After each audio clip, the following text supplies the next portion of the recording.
Hello and welcome back.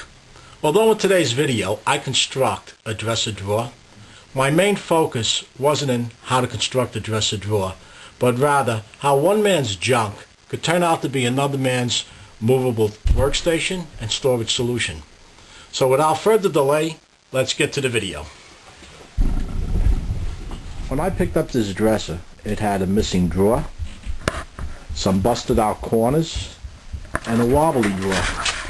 In the last video, I repaired the corners, I reinforced them from the inside and added wheels. I repaired this wobbly drawer.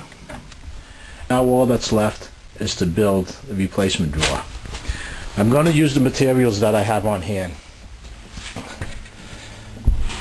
When I picked up the dresser, this is all that was left of that missing drawer, just the front plate. I'm going to use that. Some boards I have, these are just planks off a pallet, various lengths.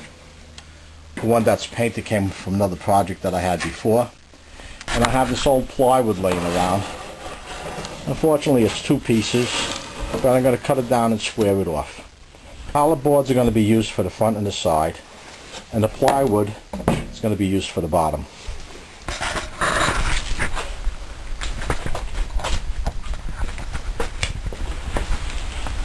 Once the drawer is built, something has to hold it up.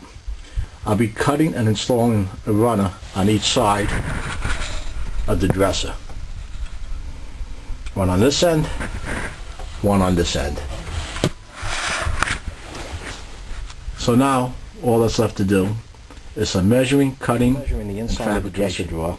The first step is to cut all these pieces. The way I cut them is the front and the back will be on the inside of the outside boards. The reason for that is that the nails coming in this way will give more support when the drawer has to be pulled. So now I'm going to glue these ends together. I'm going to tack them in, use my square to make sure they're square. This will be step one. This is step one, and step two will be to cut this plywood down to size and then to tack that on. Now I'm going to measure, cut, and add the bottom to this drawer. So off to the table saw. So now the drawer is built. To finish this drawer off, I took the knobs off. These screws are a little too short to go through the pallet board into the faceplate. By the way, that added a 60-cent cost to the project. Anyway, I'm going to drill through this board, attach this faceplate, and this drawer will be finished. 5. To hold this drawer up, I'm going to measure and cut and install a runner from this plate here right to the back, one on each side. This is what will support the drawer as it slides in and out.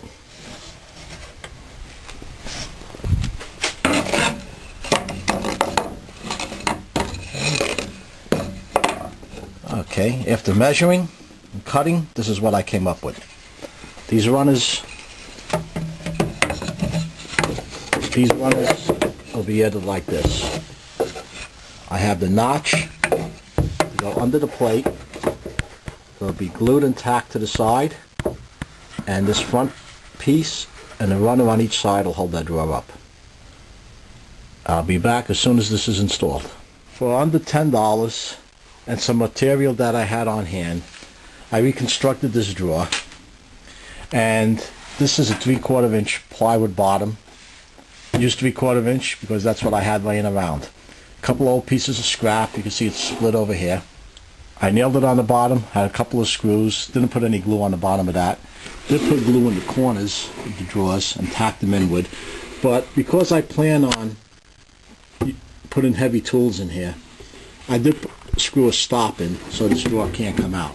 If you recall, on the inside I just have the two wooden runners that this drawer can slide on. So there you go, for under $10 I have additional storage in my shop. I have a workbench that's on wheels that I can roll around. I hope this video gives you some ideas or inspires you to use what you have on hand to solve your storage problems. If you find this video useful or entertaining, please subscribe, pass it along, give a thumbs up.